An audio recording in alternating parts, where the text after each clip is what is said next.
Right now, somewhere in your neighborhood, a dog is sitting at a door. Not sleeping, not playing, not eating, just sitting, staring, waiting. And the worst part is, that dog might be yours. You think you know what your dog does when you leave. You don't. And for decades, hidden cameras have been recording the truth. And what they've captured will completely change the way you think about your dog. Stay with me, because by the end of this video, you're going to understand something that most dog owners never figure out, even after years of living with their pet. Let's start with something a little uncomfortable. Your neighbor knows more about your dog's daily life than you do. They know exactly what time the barking starts. They know how long it goes on. They know which days are worse than others. They've heard things through walls, fences, and windows that you will never hear because you're never there when it happens. And here's the thing about dogs, they're incredibly good at hiding it from you. The moment you walk back through that front door, something shifts. The chaos stops. The anxiety evaporates, or at least it looks like it does. Your dog trots over, tail wagging, maybe a little too excited, acting like absolutely nothing happened. But you've seen the clues. The sofa cushion that migrated across the room, the corner of the rug that's been quietly destroyed, the chewed pain that was definitely on the table this morning, the very specific, suspicious silence of a dog that knows the atmosphere just changed. Most owners write it off as boredom, or mischief, or just a bad day. But behavioral researchers have been doing something for decades that almost no dog owner thinks to do. They set up a camera, walk out the door, and watch. And what those cameras have recorded, hour by hour, heartbeat by heartbeat, is one of the most important and overlooked findings in the entire field of animal psychology. Your dog isn't just missing you. Something specific is happening inside their brain, and it starts before you even close the door.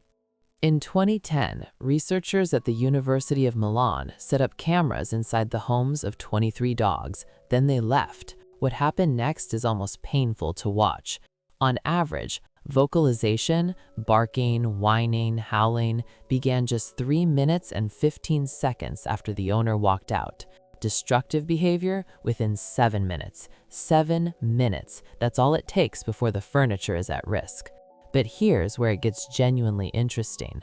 After that first frantic phase, the door scratching, the howling, the frantic pacing, things start to look calmer. The barking slows, the noise fades. If you came home to a quiet house with nothing visibly destroyed, you'd naturally assume your dog had settled down and made peace with being alone. The cameras told a completely different story. As the vocalization decreased, panting increased, heart rate stayed elevated. The dog hadn't calmed down at all. It had simply shifted from one expression of distress to another quieter one. The noise stopped, but the physiological stress response absolutely did not. And when researchers tracked behavior over longer periods of time, they found something even more striking. The pattern doesn't follow a smooth, gradual decline. Every 23 to 28 minutes, there's a new spike, a fresh burst of movement, vocalization, or restless energy, followed by a quieter period, followed by another spike. Not settling, cycling. The silence between those spikes is not peace. It is not rest. It is a dog whose nervous system is still running at full alarm, just expressing it differently. Now, let's compare that to what cameras capture in dogs who don't have separation issues. Swedish researchers at the University of Agricultural Sciences left a group of well-adjusted dogs alone for up to 4 hours. These dogs spent approximately 97% of that time in passive, relaxed behavior, lying down, resting, occasionally checking the water bowl, not distressed, not bored, not anxiously staring at the door, just waiting, calmly, patiently, completely fine. The difference between these two groups is not breed, it's not age, it's barely even about genetics. The research points to one variable above almost everything else: what the dog has been taught to expect. We'll come back to that, because it's the most important thing I'm going to tell you today. Here's something that genuinely surprised me when I first learned about it. For many dogs, the anxiety doesn't start when you leave. It starts long before you even reach the door. Back in the 1980s, veterinary behaviorists Borcheldt and Voigt documented something that has since been confirmed dozens of times by other researchers. Dogs with separation anxiety often begin showing measurable stress responses while their owner is still in the house. Not when the door closes, not when you put on your shoes, sometimes before the bag even comes out. Here's why. Through simple, repeated conditioning, dogs learn to read your entire departure routine, and they learn it backwards. You glance at your phone, you put on your shoes, you check the time, you reach for your keys. Each of those actions, repeated hundreds of mornings in a row, has become a signal, and the signal means one thing: I am about to be alone. By the time you reach the front door, some dogs are already panting, some are pacing, some are following you from room to room like a shadow, quietly hoping, somehow, that this time you'll stay. This brings us to a piece of advice that's been floating around dog owner communities for years, and it sounds logical on the surface. To reduce your dog's anxiety about your departures, desensitize them to departure cues. Pick up your keys randomly throughout the day, then put them down. Put your shoes on, then take them off and sit back down. Make those signals meaningless. Researchers at the Universitat Autònoma de Barcelona reviewed this approach in 2014 and found the evidence complicated. Making departures unpredictable doesn't reduce anxiety in all dogs. For some dogs, it actually increases it. Because the problem was never the keys. The problem was never the shoes. Your dog is not afraid of your departure cues. Your dog is afraid that you won't come back. That's the root of it. That's what every intervention needs to address. The Royal Veterinary College ran a long-term study called Generation Pup, following 145 dogs from the moment of adoption through their first 6 months at home. Researchers were specifically looking for what predicts separation-related behavior problems, and they found something that stunned a lot of trainers. Emotional goodbyes had essentially no significant effect. The long farewells, the 5-minute hugs at the door, the elaborate "mommy loves you, be a good boy" production that many of us do every single morning didn't matter. What mattered was the return.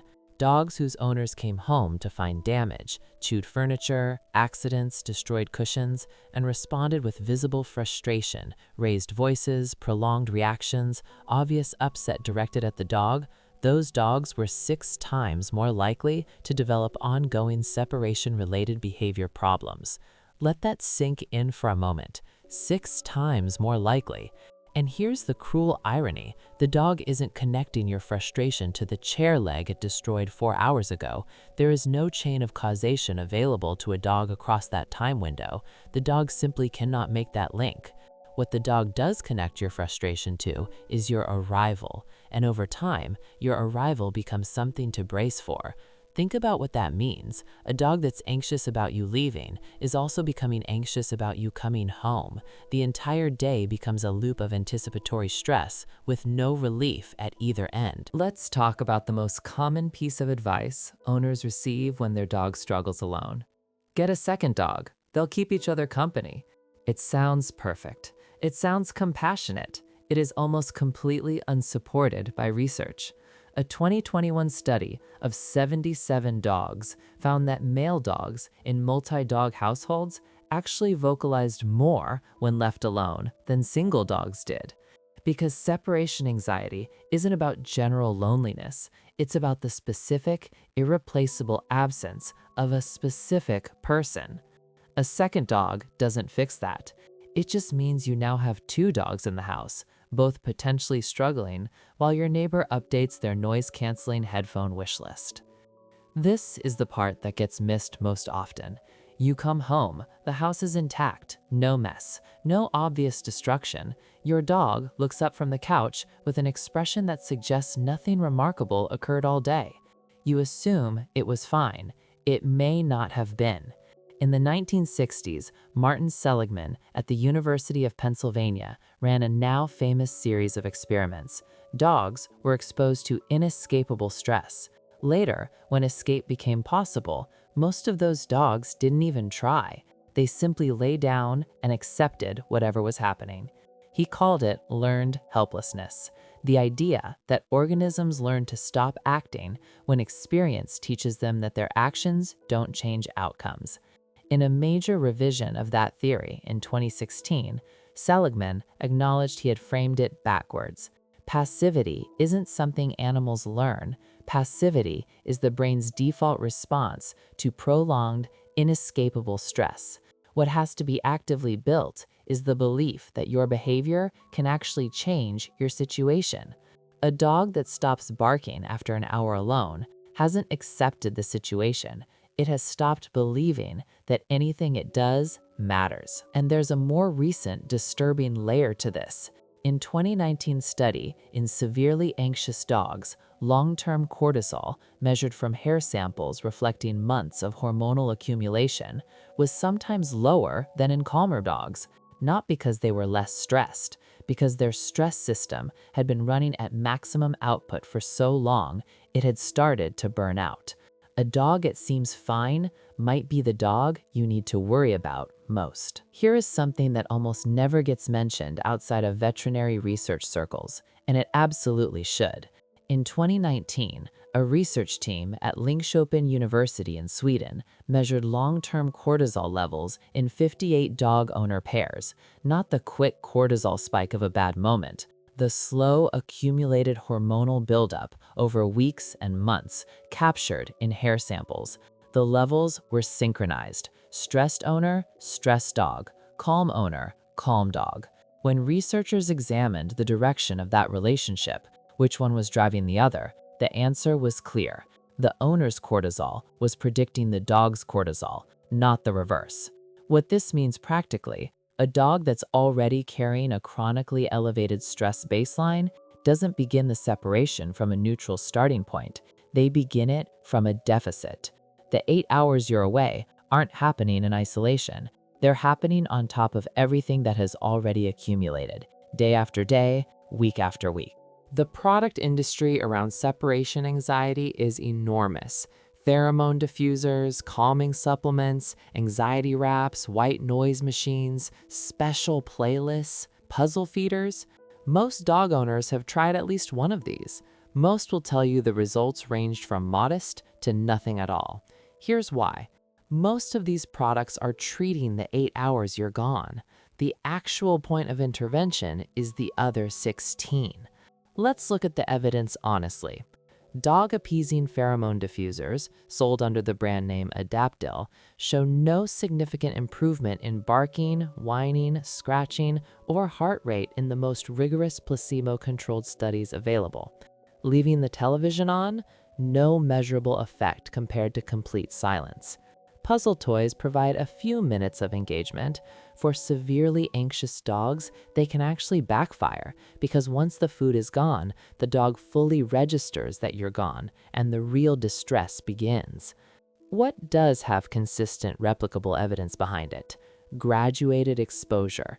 Not believing for an hour and hoping for the best. Starting with seconds, walking to the door, turning around, coming back in, touching the door handle, coming back in, opening the door an inch, closing it, coming back in, building a history of return so gradually, so incrementally, that the dog's nervous system never has a chance to spike. It feels almost absurd. Standing at your own front door for 30 seconds and walking back inside doesn't feel like training. But what you're actually doing is providing enough repetitions of the same sequence. You leave, you come back, that your dog's prediction system begins to update. The door opening and the door closing stop being threats. They become the same event, just in different order. Practitioners who use this method consistently report the same tipping point. Once a dog can tolerate roughly 40 minutes of absence without distress, progress to longer durations, 4, 6, 8 hours, tends to follow relatively quickly. The 40-minute mark isn't magical. It's simply the point at which the dog has accumulated enough evidence to genuinely begin updating its internal prediction. For severe cases, a clinical trial involving 229 dogs found that fluoxetine combined with behavior modification produced 73% improvement compared to 51% for behavior modification alone. And a separate study found that treated dogs showed a measurable shift in what researchers call cognitive bias. Their tendency to interpret ambiguous situations pessimistically shifted toward a more neutral reading of the world. The medication doesn't sedate them, it doesn't make them drowsy or disconnected, it makes their brain more capable of forming new beliefs, which is the entire goal. So here is what 3 decades of hidden cameras have shown us. Some dogs wait peacefully. Some cycle through waves of distress every 20 minutes for the entire duration of your absence. Some go quiet in a way that looks like fine and absolutely isn't. And almost none of them connect what they're experiencing to anything you did wrong, or to anything you can solve with a toy, a plug-in diffuser, or a second dog. What they're responding to is the absence of a specific nervous system, yours, the one that their own nervous system has been calibrating against day by day, month by month, until your cortisol and theirs move in the same direction, like 2 instruments tuned to the same frequency. The dogs that struggle most aren't badly trained, they haven't failed, they just haven't yet learned, not in their mind but in their nervous system, that the door closing and the door opening are the same event, just in different order. If this changed the way you see what your dog goes through while you're at work, hit that subscribe button and drop a comment below. Does your dog show signs of anxiety before you've even picked up your keys? Tell me about it. I read every single comment. And if you found this valuable, please share it with another dog owner. Most people have no idea this is happening. Let's change that. I'll see you in the next one.